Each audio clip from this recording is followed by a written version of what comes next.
G'day folks, I hope you're really going well. Sitting here with my old mate Grug. I've got a poem for you, and I'm really excited to deliver the poem because I've been working on it for a couple of months now. Before I recite it though, there's a couple of bits of background information that you need to know.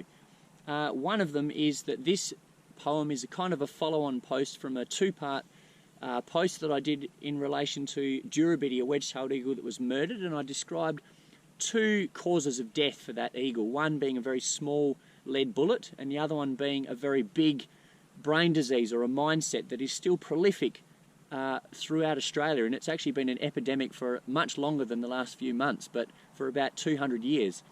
So this post comes off of the back of that information.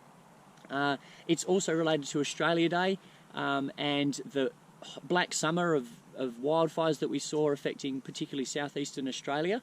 So that's really what inspired this poem.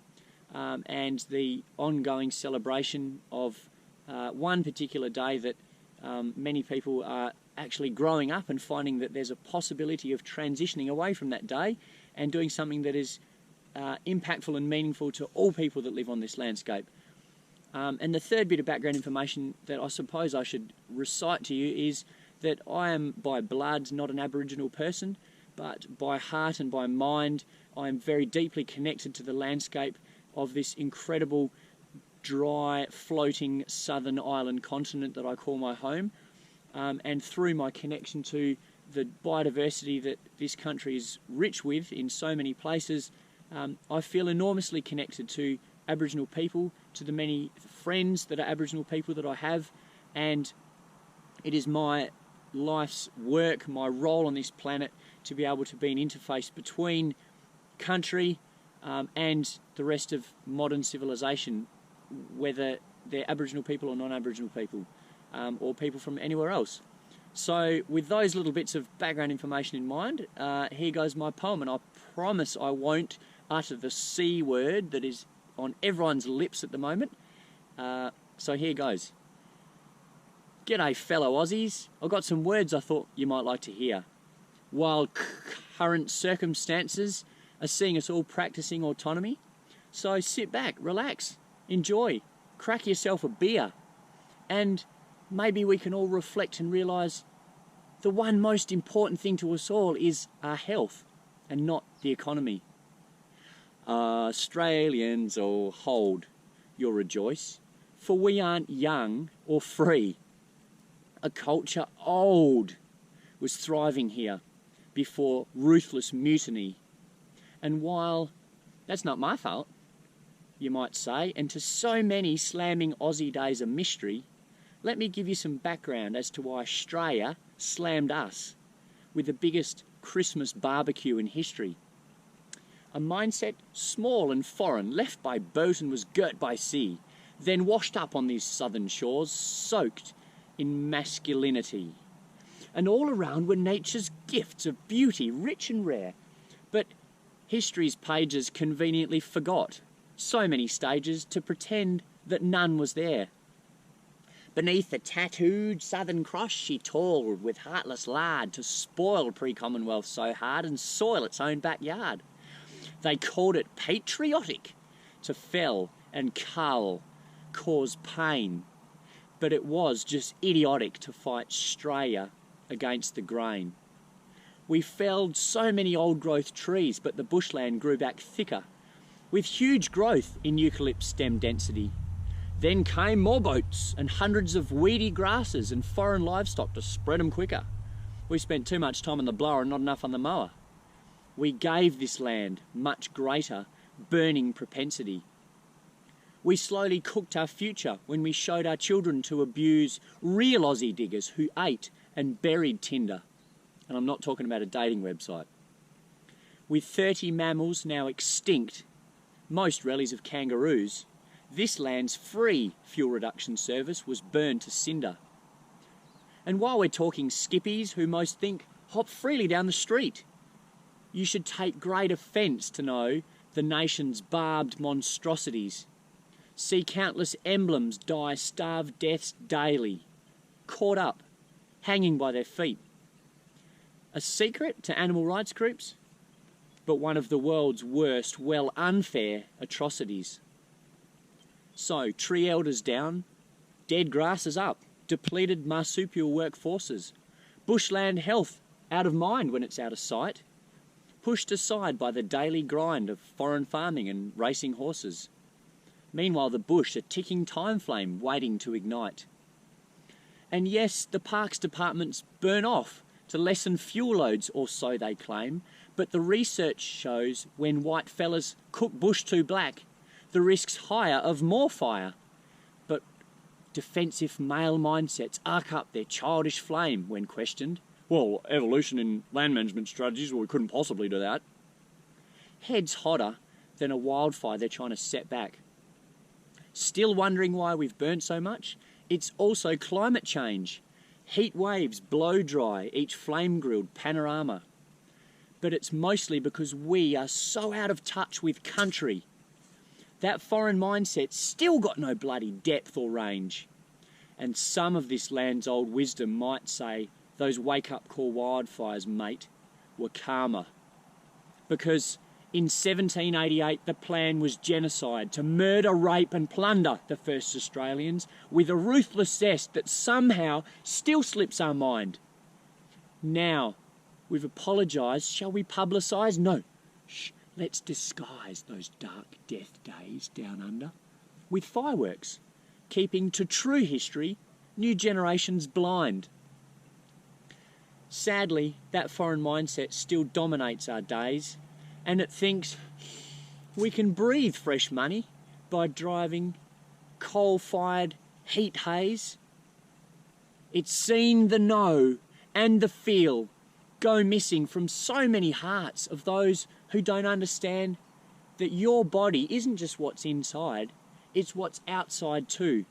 And we all need a free wireless connection to so many different living parts. We've seen hundreds of species dying out, so we've made saving them federal law. Ain't that top of the ladder in Australia's free country democracy? Real powerful, right? Well, some power, yes, but big boys' wallets, it seems, have more. And with ongoing environmental murder, our laws epitomise hypocrisy. Plants and animals lose their value and become endangered because we don't need them, unless they're a load of bull, some feathered fowls or live export sheep. Exchanging foreign stock might once have worked, but now Aussies need true blue ways to feed themselves, and unless we regenerate to compensate for shearing our topsoil, this land's pulse will cease to beat. The first Australians have PhDs in landscapes old and new. Their way of life always put country first. But now most Aussies are stuck in enviro kindergarten with a woeful eco-IQ, when for knowledge of this land we should all have an unquenchable thirst. The only way we'll fix country and ourselves is through hearts-on education. But how? Again, the first Australians take the glory.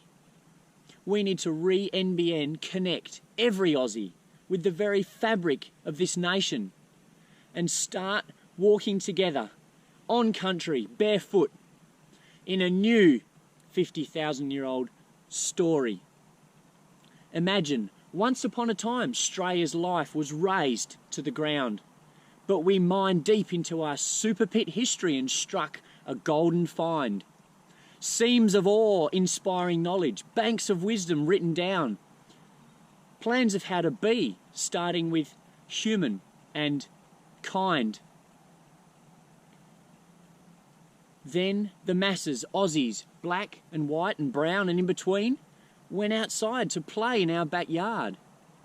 But the rules weren't set by ScoMo or by Labor, but by the land, the gold and green, our one true government. And no one found that too hard.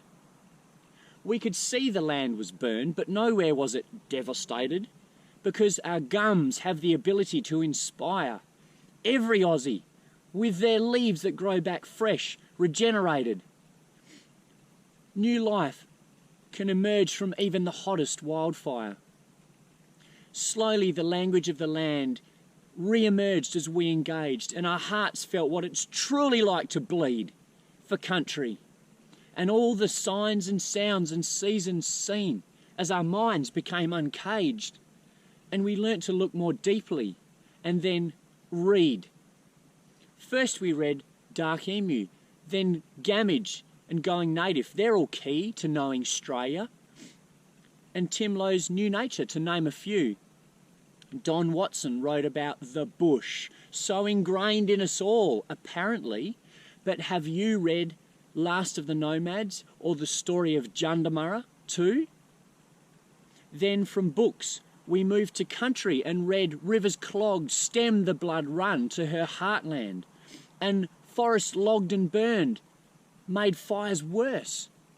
Concrete cancer's not the answer. Let's see the fracked up, packed up for mother's son, lest we carry on to furnish our own hearse. Then we read to phase out sheep and cows. Those bulldozers and their stink and their gas have got to go because they're... Shit, I've made an error. Nearly the last verse. Okay.